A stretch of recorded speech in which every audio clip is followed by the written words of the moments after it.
क्या आपने कभी मंगल पांडे के अमेजिंग स्ट्रगल के बारे में सुना है? उनकी कहानी सच में सम्मान के लायक है।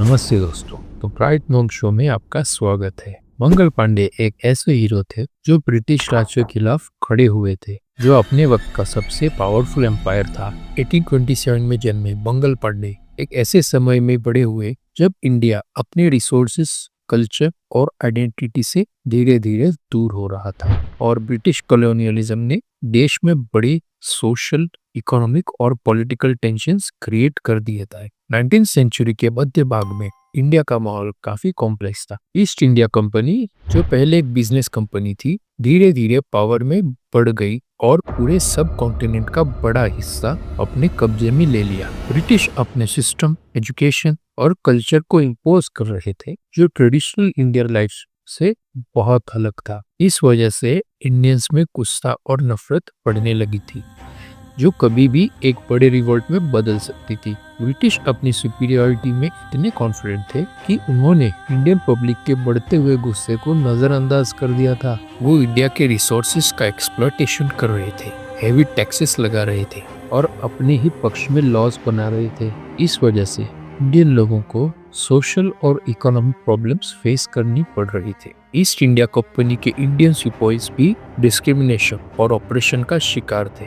उन्हें बेकार काम करने के कंडीशंस, कम पैसे और प्रमोशन के लिमिटेड चांसेस मिल रहे थे। इन एक दिन ब्रिटिश ने एक नई राइफल इंट्रोड्यूस की, जिसमें पर्लेलिफाइड ग्रीस्ड कार्टिजेस थे, जो सिपाहीज को मुंह से काटकर खोलनी पड़ती थी। ये हिंदू और मुस्लिम सोल्जर्स के रिलीजियस बिलीफ्स के अगेंस्ट था और उनके बीच इस बात को लेकर असमंजस और गुस्सा फैल गया। कई सालों से जो डिसकंटेंट था वो उबल रहा था और बस वक्त की बात थी कि ये रिवोल्ट बन जाए। इस गर्म एटमॉस्फेयर में मंगल पांडे ने ब्रिटिश के खिलाफ अपनी आवाज उठाई। 29 मार्च 1857 को उन्होंने अपने ब्रिटिश सर्जन पर अटैक किया और ये डिक्लेयर किया कि वो अपने लोगों के इंसल्ट और ऑपरेशन को और बर्दाश्त नहीं करेंगे। उनका ये बोल्ड मूव भारत में रिवोल्ट की चेन का शुभारंभ बना और सोल्जर्स ने ब्रिटिश के खिलाफ लड़ाई में हिस्सा लिया। मंगल पांडे की ये ब्रेवरी बिना कॉन्सिक्वेंसेस की नहीं थी। उन्हें जल्द ही अरेस्ट कर लिया गया,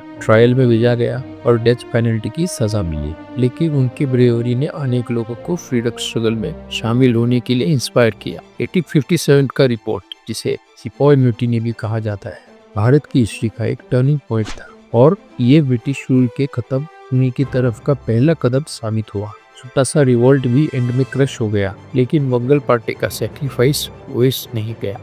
उनकी ब्रेवरी और सेल्फलेसनेस ने रेजिस्टेंस की एक आग को जगाया। उनका नाम महात्मा गांधी और जवाहरलाल नेहरू जैसे बड़े लीडर्स के चलते थोड़ा ओवरशैडो हो गया, लेकिन उनका कंट्रीब्यूशन फ्रीडम स्ट्रगल में प्राइसलेस है। मंगल पांडे की लेगेसी हमें ये याद दिलाती है कि फ्रीडम स्ट्रगल सिर्फ एक बंदे की जीत नहीं, बल्कि ये उन सब आम लोगों का कलेक्टिव स्ट्रगल था, जिन्होंने अपनी जान और माल की कुर्बानी देकर आजादी की राह बनाई। उनका जीवन ब्रेवरी और सैक्रिफाइस का एक सिंबल बनकर फ्यूचर जनरेशंस को इंस्पायर कर रहा है। आज मंगल पांडे को भारत में एक नेशनल हीरो के रूप में जाना जाता है, लेकिन उनकी कहानी अभी भी ज्यादा लोगों के लिए जानी है, स्पेशली आउटसाइड इंडिया। अब वक्त आ गया है कि हम उन अनसन हीरोज को पहचाने, जो फ्रीडम और डिग्निटी के लिए अपनी जान की कुर्बानी दे गए।